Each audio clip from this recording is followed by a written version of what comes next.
Hello guys, welcome back to my channel. So we were discussing special cases for linear programming problem.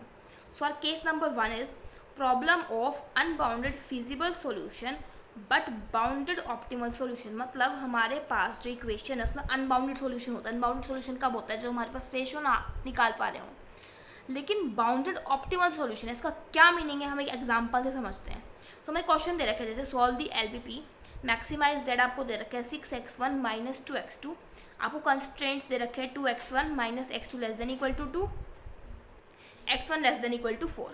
अब हम यहाँ पे introduce करें two variables s1 और s2. तो हमारे पास ऑब्जेक्टिव फंक्शन में हम लिख देंगे 0s1 प्लस 0s2. सो जो फर्स्ट इक्वेशन है उसमें हमारे पास लेस देन का साइन है.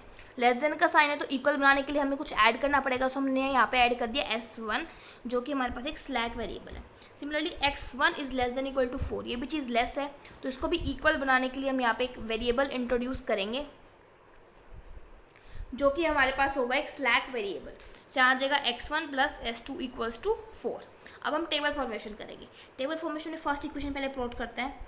2 minus 1 1 0 x1 x2 s1 s2. आपको ये तो ध्यान होगा कि हम टेबल कैसे लिखते हैं. हम यहाँ लिखते हैं बेसिक वेरिएबल cb, फिर xb, फिर यहाँ x1 x2 s1 s2.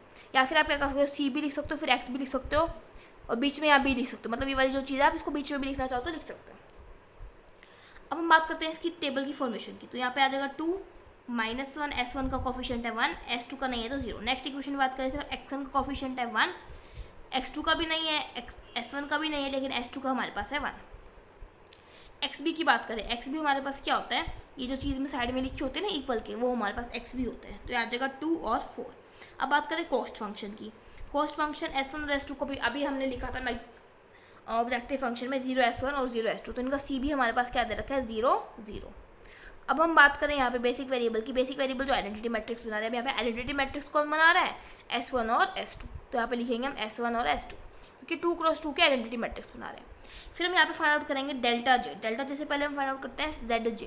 तो जेड जे अगर हम यहाँ पे फाइंड आउट करें तो हमारे पास वो क्या आएगा, 0 आएगा. देखिए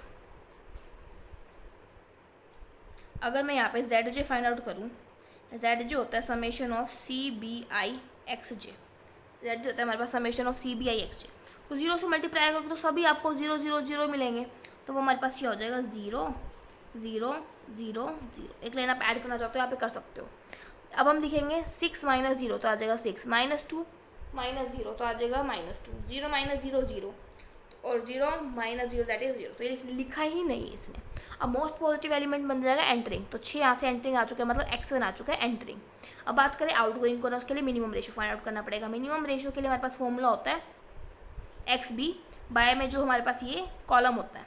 तो आ जाएगा एक्स बी बाय एक्स 1. तो आ जाएगा 2/2 1 और 4/1 आ जाएगा 4. तो मिनिमम है ये. तो इस कॉलम को भी हम इस रो को सिलेक्ट कर लेंगे. इनमें से की एलिमेंट मुझे मिल जाएगा यहाँ से 2. ये 2 एलिमेंट मिल चुका है. अब उसके बाद हम क्या करते हैं, इस 2 को 1 बनाते हैं और इसको 0 बनाते हैं विद द हेल्प ऑफ जो न्यू रो मिली है. तो हम बात करते हैं बेसिक वेरिएबल की. अब बेसिक वेरिएबल में हमारे पास s1 की जगह पे क्या आ चुका है x1 क्योंकि x1 हमारे पास इनकमिंग है. s2 हमारे पास यहाँ पे एज इट इज़ है. अब बात करें इस वाली रो को हम 2 से जब डिवाइड करेंगे तो मिल जाएगा 1 1 माइनस 1/2 1/2 0.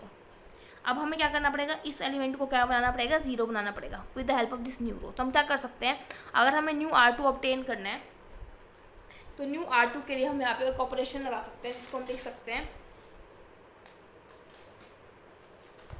न्यू R2 के लिए अगर मैं ऑपरेशन की बात करूँ तो यहाँ पे न्यू R2 ऑब्टेन करने के लिए हम लगा सकते हैं operation old R2 minus new R1. तो इस ऑपरेशन से हमें ये वाली न्यू रो ऑब्टेन हो जाएगी, ये वाली. उसके बाद दोबारा हम डेल्टा जे फाइंड आउट करेंगे. उससे पहले हम जेड जे फाइंड आउट करेंगे जो कि होता है हमारे पास summation of C B I x j. I hope आप फाइंड आउट कर लोगे. फिर माइनस करने के बाद हमें डेल्टा जे की वैल्यू मिल जाएगी जो आ जाएगा 0 1 माइनस 3 0. जो एंटरिंग है हमारे पास वो आ जाएगा 1 क्योंकि मोस्ट पॉजिटिव वैल्यू है. तो ये हमारे पास कॉलम जो है सिलेक्ट हो जाएगा. उसके बाद मिनिमम रेशियो फाइंड आउट करने के लिए ये चीज़ तो नेगेटिव है तो उसका रेशियो नेगेटिव हम लेंगे नहीं. 3 डिवाइडेड बाय 1/2 आ जाएगा हमारे पास मिनिमम. यही मिनिमम है क्योंकि फिर ये वाला कॉलम भी ये रो सेलेक्ट होगी. इन दोनों के इंटरसेक्शन से 1/2 मिला जो हमारे पास हो जाएगा की एलिमेंट या पीवट एलिमेंट. अब उसके बाद हम क्या करेंगे, इसको 1 बनाएंगे. इसको 1 बनाने के लिए हम क्या करेंगे, इस पूरी रो को 2 से मल्टीप्लाई कर देंगे. तो आ जाएगा 3 2 6 0 × 2 0 1/2 × 2 1 -1/2 इंटू 2 -1, 1 इंटू 2 1। अब यहाँ पे इनकमिंग कौन है मेरे पास x2 और आउटगोइंग कौन है मेरे पास यहाँ से s2। सो इनकमिंग है x1 और आउटगोइंग है s2 की जगह आ चुका है x2। x1 यहाँ पे एज इट इज़ है। अब बात करें हमें इस वाले जो एलिमेंट है इसको क्या बनाना है, 0 बनाना है with the help of this new row. जो हमारे पास न्यू रो आया ये वाली R2 उसके हेल्प से हम इसको बनाते हैं। यहाँ पे ऑपरेशन क्या लगेगा देखिए दोबारा, हमें ऑब्टेन करनी है न्यू R1, तो उसके लिए ऑपरेशन लगाएंगे ओल्ड R1, जो एलिमेंट है ना -1/2 उसका पॉजिटिव लेंगे, अपोजिट साइन लेते हैं ना 1/2, और हमें किसकी हेल्प से करना है, न्यू R2 की हेल्प से करना है। तो ये हमारे पास ऑपरेशन लग के हमें ये वाली रो मिल जाएगी, ये रो मिल गई और ये रो भी मिल चुकी है हमें। फिर हम दोबारा डेल्टा जे फाइंड आउट करेंगे, डेल्टा जे हमारे पास नेगेटिव आ रहा है, ठीक है।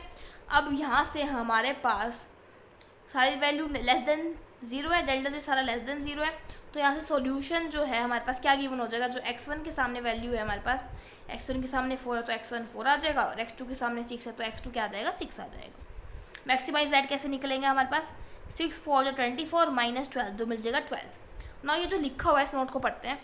Note in the first simplex table we note that the elements of column vector x2 are negative और 0। x2 है इसका नेगेटिव और 0 है। This indicate that feasible region is not bounded. अगर ये चीज़ नेगेटिव आ रही है ना तो फिजिबल रीजन बाउंडेड ही नहीं होता हमारे पास। अगर x2 कोई भी क्वेश्चन उठाओगे तो सारी चीज़ें पॉजिटिव मिलेंगी हमारे पास, ये वाली सिंपल अगर आप प्रॉब्लम उठाओगे ना सिंप्लेक्स मेथड की या बिगर मेथड की तो ये चीज़ें पॉजिटिव होती है, लेकिन यहाँ पे नेगेटिव आ रही है तो हमारे पास रीजन जो है वो बाउंडेड नहीं है।